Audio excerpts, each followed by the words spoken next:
Bonjour Christiane, bonjour Guy. Bonjour. Merci de nous accueillir dans cette magnifique maison qui s'appelle comment? Qui s'appelle la maison Falcucci, du nom de son premier propriétaire, enfin de son ancien propriétaire qui l'a rénovée et en fait qui a reconstruit cette maison sur l'ancienne grange d'un, comment appelle-t-on ça, d'un relais de poste, le relais de poste lui-même s'étant écroulé, ils ont recomposé l'ensemble à partir de la grange qui est devant moi, derrière toi. Et c'est là que c'est cette maison que nous avons trouvée un peu par hasard, alors que nous venions signer un compromis pour acheter une autre maison à Aillan-sur-Tolon. On a découvert ça le matin de la signature de ce compromis, et on en est tombé amoureux l'un et l'autre, et nous l'avons acheté. Parce que vous êtes là, ça fait donc 3 ans. Voilà, Ça depuis fait très 3 peu de ans. temps à Saint-Aubin. On a passé 2 ans à la ranger, à la remettre en état. Et la 3e année, on la consacre à ce qui est un de nos dadas, c'est-à-dire les arts, la peinture, la sculpture, la céramique, la musique. Et cette année, pour la première fois, nous essayons de lancer un mini-festival où pendant 3 semaines, on expose des œuvres de 3 artistes et où on fera un concert le 29 juin. C'est un début. Si ça se révèle une réussite, nous persévérerons. Si ça se révèle un échec, nous arrêterons. Qu'est-ce qui vous a donné l'idée d'organiser ce festival, si j'ose dire?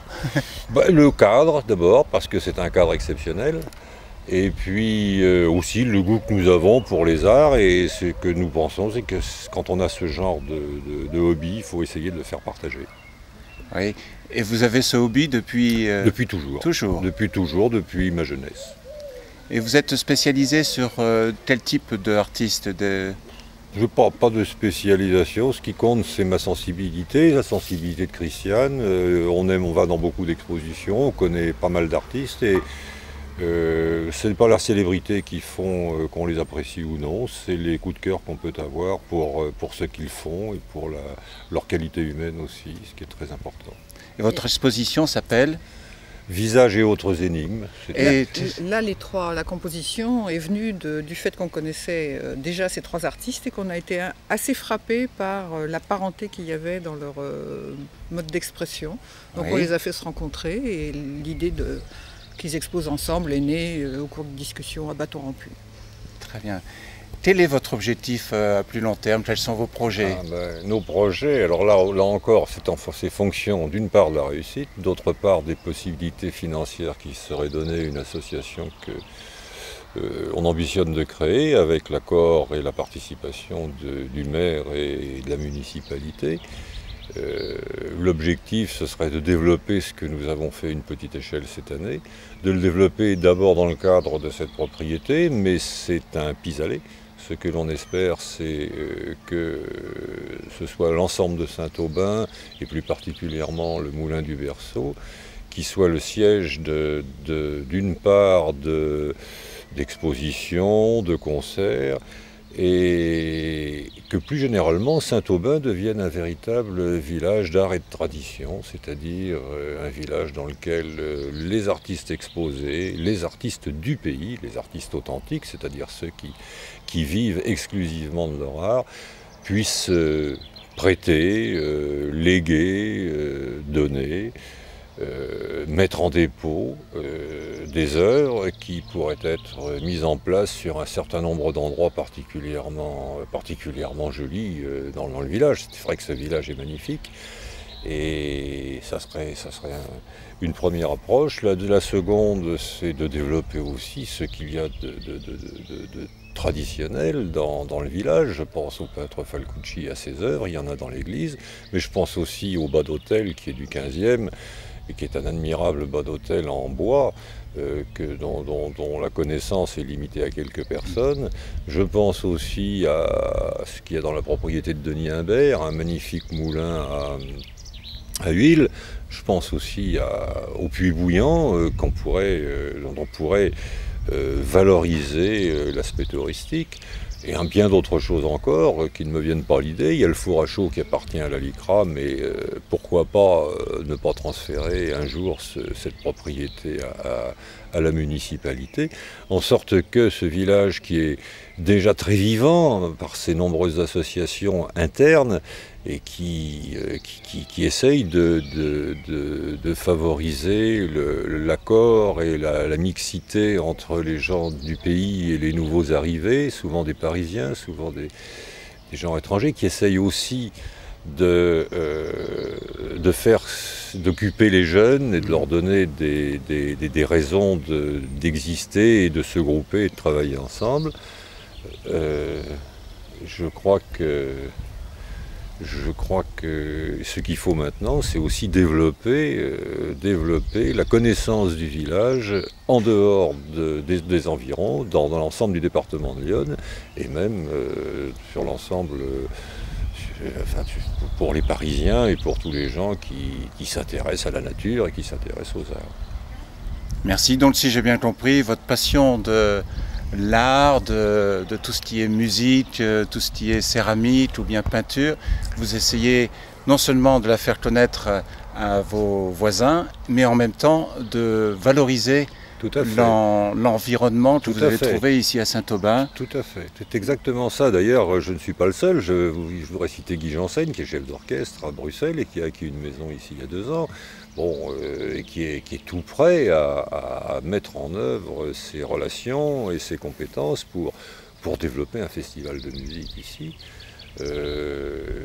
pour développer, pour ce qui me concerne aussi, un aspect qui pourrait toucher à la poésie et à l'art dramatique, pour aussi développer la connaissance de l'existence dans ce village d'artistes très connus. Je pense à Fidia, qui est un peintre mondialement connu. Je pense à Alain Gaudebert, qui est l'un des 5 ou 10 plus grands céramistes français et sculpteurs, et probablement le meilleur actuellement émailleur de France. Et les pièces qu'il a fait récemment sont des pièces qui n'ont jamais été faites. C'est un authentique artiste, c'est un homme qui crée, c'est un homme qui se remet en cause en permanence, qui ne se contente pas d'avoir une idée et un procédé qu'il ne renouvelle pas et dont il essaye de vivre. Mais indépendamment de Fidia et d'Alain Gaudebert, il y a aussi Elisabeth Poutou, qui est une jeune céramiste très prometteuse à mon sens, et de l'avis aussi de ses collègues. Il y a quelqu'un dont j'ai découvert la présence à Saint-Aubin tout à fait par hasard, tout récemment, il y a 3 jours. C'est Alain Vuillemé, qui est un sculpteur sur métal de bonne notoriété et qui fait des choses tout à fait remarquables. Et puis il y a un tas d'autres gens, il y a des violonistes, il y a des choristes de l'Opéra de Paris. Tous ces gens, s'ils se regroupent, peuvent très bien donner à Saint-Aubin une dimension importante et faciliter la création ici d'un lieu de promenade et d'un lieu de plaisir qui lie la nature et les arts.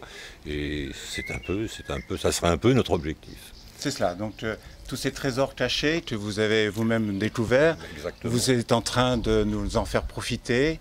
Ils vont devenir, disons, ouverts maintenant à tout le monde. Saint-Aubin va s'enrichir justement de toute cette... Oui, dans la mesure où nous avons les moyens de le faire. Disons que cette année, Christiane et moi, on a choisi d'abandonner nos vacances et de consacrer nos finances à la mise en œuvre d'une expérience, mais il est bien évident que nos moyens ne nous permettent pas de la poursuivre sur nos fonds propres et qu'il faut pour cela souhaiter de l'aide, qu'on ait de l'aide, une aide financière surtout des pouvoirs publics, en particulier du Conseil général et du Conseil régional. Vous avez déjà eu des contacts? On a des contacts, mais il faut que ces contacts se traduisent par des réalités. On peut espérer.